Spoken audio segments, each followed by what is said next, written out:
So, guys, we talked about the recruiting and a little bit of the coaching staff because we'll see how it all plays out. And it could happen where today we see coaches get hired. It could be tomorrow. It could be later this week. We don't really know officially, but what we do know is that Arkansas still technically has a roster of players. They still technically have quite a few guys that are still on the team. Don't know exactly the mindset of a lot of them, if any of them. Some of them might be, well, I'm going to give this coach a chance. Maybe I'll talk to him. Some of them may be like, I am so out of here, it's not even funny. So we don't really know. But going through some of the players that we know for a fact still has eligibility left, that we know for a fact will still be playing college football somewhere next year, who are some of maybe the players that first pop up into your mind of ones, not saying he has to keep, but maybe you'd like to see have a year under Ryan Silverfield? Bradley Shaw jumps off the page at me as one. You put in the qualifier there of who will be playing college football next year. I mean, it'd be easy to be like, hey, just take whatever bankrolls you have and hand it to Quincy Rhodes. Let's just go ahead and keep that man around. But him popping up on first round draft mocks and everything, it's like, oh, okay, well, maybe not. We can get into specific names. Andrew, I know we talked about this just briefly the other day, but maybe some of those young offensive linemen that you have that there's a lot of promise with, that might depend on what happens with Eric Mateos and, his standing with the coaching staff moving forward. Who else are the no-brainers in there to bring back? So honestly, I was looking at it. If you look at position by position, there's some positions that I would say Arkansas is like not like set and loaded at, but they have a lot of bodies that realistically could come back. Offensive line, I got to be honest with you, Arkansas is like in a great spot. They are. If they want to, I mean, literally think about Kobe Branham, redshirt freshman, who will be a redshirt sophomore, who just started as a redshirt freshman. Amarian Harris, if you can get him back, he would be a senior. That would be helpful. Will they get him back? I don't know.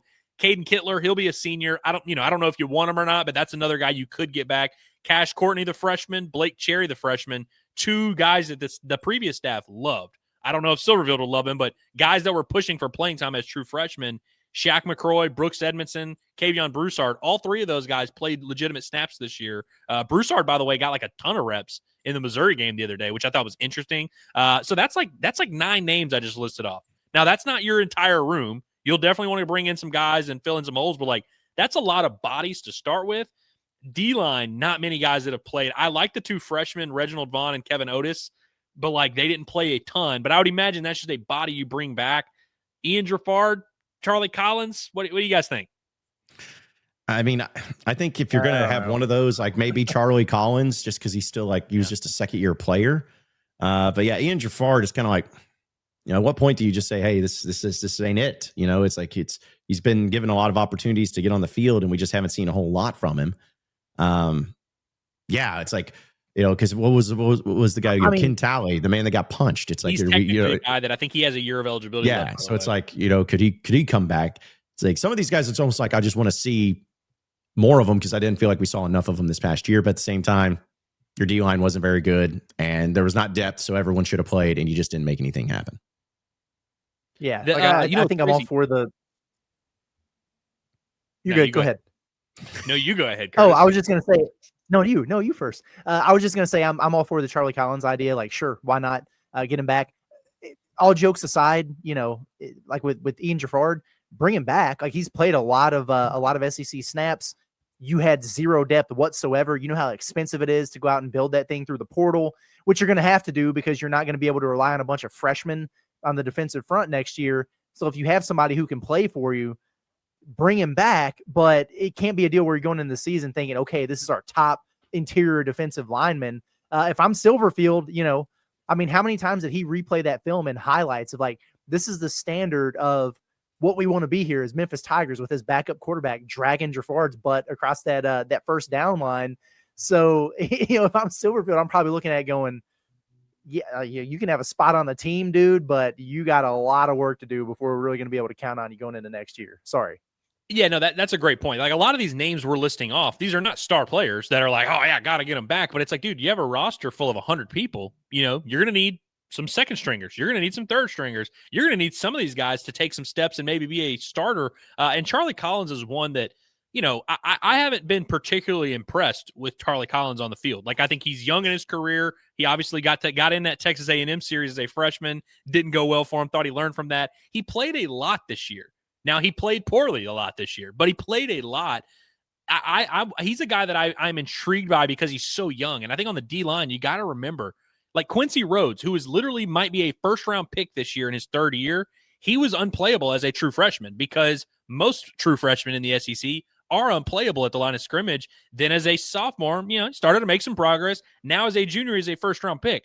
Certainly not sitting here telling you that's going to happen to Charlie Collins, but like he's a guy that I would want to keep around because you can develop and you're going to need guys like that to help you. And, you don't have to keep him. You can tell Charlie Collins to leave, but then you're just going to have to, you're going to have to bring in other bodies. The thing that concerns me is the DB room, dude. Like none of the DBs that are returning have played at all. Selman Bridges will be a junior next year. He's played a little bit here and there. That's a guy you'll bring back, I guess. Nigel Pringle's probably your best young player in the DB room. Miguel Mitchell will be a senior. Akari Johnson has played, but like that's it there. Linebacker, they're in a pretty good spot though. Bradley Shaw, J.J. Shelton, Tavion Wallace, Wyatt Simmons has been playing a lot here. Another in-state kid that loves the logo. So, it's position by position. They have different things. But I think there's a lot of guys on the roster that are worth bringing back just for the sake of like, let's see what you got. Also receiver, CJ Brown, Courtney Crutchfield, Jacaden Ferguson, Cam Shanks, Ishmael Cece. Yes, Ishmael Cece and Jalen Brown, both of which obviously coming off of injury. None of those guys I just listed are stars. CJ Brown maybe would have a chance to, do something, but like all that's in the list. That's 6 guys I just listed off there. You got to bring back at least 3 or 4 of them and see what you got, and maybe at least have something to build on moving forward. But make no mistake, like this roster is going to be built largely through the portal. Well, and you throw in the fact, Platt. Yeah, those are guys too. Like you mentioned, wide receiver, Monty Harrison guys. I mean, come on, another guy coming off injury. He's older than Silverfield. Coming off injury.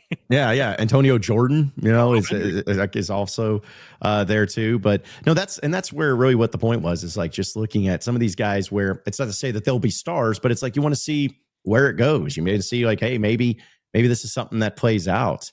Because I think the wide receiver room is a fascinating one, and same with the offensive lineman. Because I guess if you're starting 5 offensive linemen, you're only losing 2 of them with Corey Robinson and Fernando Carmona. So you have some things to work with. I guess is really what the point is. You have some things to work with. But I think one of the most important thing, guys, Scott Starzik, worth keeping it, or do you good with parting ways? Like how do you feel? The kicker. I bring him back. I mean, he wasn't like great as a freshman, I wouldn't say. And we always kind of say if you're going to be a like big time kicker, you're usually good as a freshman. I don't remember what his final numbers were. I know he went 1 for 2 the other day. He's worth bringing back. I mean, I maybe Silverfield has a guy in mind that's like way better. Yeah, because I'm looking at it. Let's see. I mean, he had that's the thing is for a true freshman, he wasn't the most incredible kicker, but he also wasn't like this just horrendous like kicker. He went 14 of 18 this year, which is kind of surprising. I thought he missed more than that, if I'm being honest with you. I guess I just remember all the misses. Yeah, see that, but that was the thing is the 4 misses were like because he missed 2 in the Ole Miss game, 1 against LSU, and then the other one came, 1 against Missouri. Those are the only kicks that he missed. So it's like, that's kind of you never missed an extra point, so you gotta throw that out there for him. But he was good inside of 40, I believe. Like, I don't know if, maybe there was one gimme that he missed, but I feel like he was pretty solid at like the obvious ones. Yeah, he made at least 2 50-plus yard field goals on the year. Was pretty solid within it. So, anyways, the point is like, which I thought is fascinating. Each and every game except for the LSU or for the Missouri game, he like missed either all of or in 1 in game. Like 2 of them against Ole Miss were brutal. And you think about the difference that would have made in that game, or the 1 against LSU, the difference it would have made in that game. Wouldn't have made a big difference against Missouri. But point is, I'm fine with him coming back. But between him or Devin Bale, who's gone, they're gonna have to find a new punter. Yeah, you got to get a new punter, man. That's gonna be a tough one. Mm-hmm. Reed Bauer ain't walking through that door, although he wishes he was because he loves Ryan Silverfield. He definitely wishes he was. Yeah, I've never seen. If you want a former player endorsement, there's nobody better than Reed Bauer out there. But Arkansas's been punter U, which I don't think is anything that anybody ever wants to be. But they've been punter U over the past few years and always had solid things. But there's still, again, some other players that we don't even know if Silverfield, like, has he talked to all of them? Is he going to sit down and have a meeting with them? Maybe. I think it's worth doing, or at least worth knowing about. Because again, there may be some players that might be not even on campus anymore. They have been just like, I'm out so much, I'm not even coming back to school. I'm just going home for the holiday. So yeah, that is the beauty of this. With the portal opening a little bit later, he's got, I guess, a month to recruit his own roster. So plenty of opportunities there. Team meetings, individual meetings. He can sit in the room with his GM that he's bringing over. Maybe Remy can pop in from time to time, and they can do those negotiations. Yeah, I wonder if Silverfield's going to be a guy who's willing to be more hands-on with that stuff. Because remember, Pittman, that was one thing about him I kept rolling my eyes at. He's like, I don't want to talk about money. That's Remy's job, man. I can't be the bad guy anymore. And it's like, bro, this is what it is. I know it's not what you signed up for in the beginning, but it's what you're getting paid for. This will be a little bit different for Silverfield. I mean, I guess he had good resources at Memphis, but I hope that he is more involved in those conversations personally. Well, and one thing I'm looking forward to is, we all complained about the press conference being Thursday. We thought that was weird, and I still do think it's weird. The good thing is, like, Alex Golesh did his press conference, 22 hours after being hired. Mm-hmm. He hadn't spoken to any players. He hadn't spoken to any recruits. He hadn't spoken to any staff members. I don't expect Ryan Silverfield to come to that press conference Thursday and be like, all right, guys, here's who's staying, here's who's going, here's who I like, here's who I don't like. But he is going to have way more information to answer some of these questions than typically you would in your first press conference as the head coach. And so, honestly, I expect to hear some of that of like, hey, you've spoken with some of these players. Is there anybody that stuck out to you? He said he was going to watch the film on every player on the roster. When he first got there, that was the first thing he said. He's like, I'm going to watch all the practice clips of all these guys on the roster. What'd you think? What stood out? We got to get that classic, hey, what stood out from the film? I do want to hear what stood out. And so I do think the important thing to consider here is that, one, Arkansas does not have a roster full of guys that, like, if they enter the portal, we're going to be, like, freaking out. We do that a lot where a guy enters the portal and we just assume that equals chaos in your program all the time.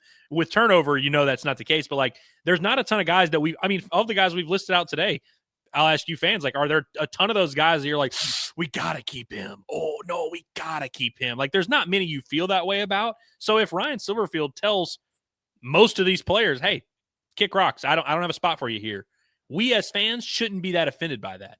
If Ryan Silverfield looks at these guys and says, hey, I'd like to keep you here for a few more years, we also as fans should not be offended by that. I think Arkansas's roster, it's not that it's a good roster. I'm not arguing for you that it is, but I do think it lines up well where it's like, there's some spots where you're going to need some of that stability. You're going to want to bring some of those guys back.